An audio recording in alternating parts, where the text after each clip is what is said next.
그 다음에 일진의 육진법은 뭐 그렇게 그날 일어난 상황인데 보통 비경급제는 그 실수, 사소한 손재, 또 불가피한 지출 이런 것들입니다. 식신은 대체로 먹을 것이 많이 생기는 겁니다. 밥상 차려놓으면 내가 문 열고 들어가서 젓가락 한 개다 놓고 먹는 것이 열린다. 그 다음 활동성이 강화된다. 그 다음 상관은 유흥입니다. 유흥성. 일상의 생활에서 변화를 주는 거니까 상관은 유흥이 되죠. 그 다음 편재는 매우 바쁘고 번거롭다. 편재가 천간에 붙든 지지에 붙든 번거로운 일, 바쁜 일 이런 예상입니다. 그 다음 정재는 금전융통.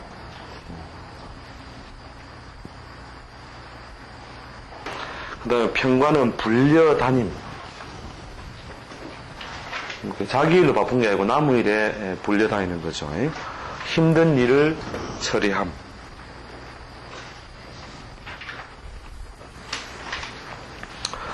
정관은 대체로 먼 곳에서 소식이 이른다. 소식. 보통 편관은 뭐냐면 통지서, 고지서 이런 겁니다. 돈 내라는 그 고지서가 보통 편관입니다.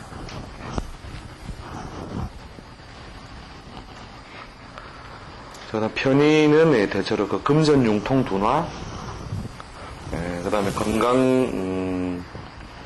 건강인의 컨디션이 좀 좋지 못한 것, 이런 것들이 보통 그날 일상이 되는 거죠. 주로 그 일진 쪽으로 많이 육친을 갖다 쭉 적용해 가 보시고, 그 다음에 12운성도 일진에서 흐름의 과정을 쭉 챙겨 보십시오.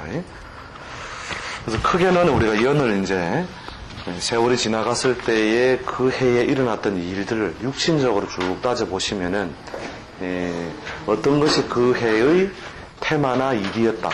또 어떤 인간관계가 그 해에 가장 큰 변화의 인자였다. 이런 것들이 육신적으로 대부분 다 드러납니다. 7, 80% 정도가 드러나는 것이 바로 육체이다. 이렇게 보시면 되죠. 그래서 아무튼 그 시간적으로 뭔가 변형을 줘서 우리가 해야 되고, 또 운에서도 단위에 따라서 육신의 해석을 달리한다. 이런 것을 머리에 쭉 정리를 해두시고, 다음 시간에 좌표법을 하면 정리가 좀 확인하게 될 겁니다. 질문 있습니까?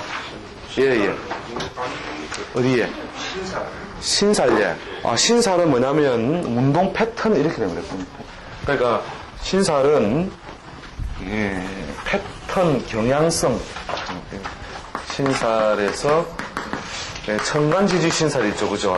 천간지지 신살에서 많이 쓰는 것은 귀인, 그 다음에 양인.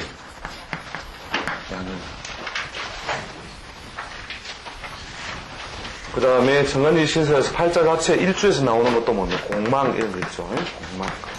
이런 것들은 활발한 작용력이 있다 이렇게 보시는 거죠. 그 다음에 지지지지 신살에서 주로 말씀드리면 12신살, 그 다음에 삼재 이런 것도 있죠. 12신살 자체에서 원래 우리가 주도권, 그 다음에 외부 환경 이런 것들을 위해서 돈이 들어오긴 들어왔는데 내가 주도한 것이 아니라 외부 환경 때문에 들어왔다. 이런 것들은 반대 그룹이겠죠. 만약에 신자진생이 인오술년을 만나서 돈이 들어왔다면 이건 내가 주동한 거예요? 피동이에요? 피동이라는 거죠. 피동으로서 주변에 초상이 나서 결국 내가 혜택을 입었다. 뭐 이런 식으로 주동, 피동 이런 식으로 가는 거죠. 그 다음에 저 중간에 있는 그 사유축이라든지 그 다음에 해묘미는 근접하여 주동 양상이 다른 거니까 내가 해묘미는 나보다 앞서 있죠, 그죠? 나보다 앞선 존재라는 것은 선배, 윗사람 이런 거의 관계 속에서 이루어지는 것이고, 신자지는 뭐예요? 수하인이나 밑에 사람 또는 강압, 밑에 거는 내가 강압할 수 있는 거거든요. 요건 뭐예요? 매달리는 거죠, 그죠? 매달리는 거. 그 다음에 이 노술은 뭐냐면 지가 바뀌어가지고 지랄병 한다고 내한테 줬다 이거예요. 예를 들면 상속, 그 다음에 옆집이 망해갖고 내가 할 수 없이 가게를 텄다. 이런 것들도 이제, 이거는 피동 환경, 완전 외부적인 환경에 의한 것이고, 이런 어떤 근접한 환경이라든지 패턴을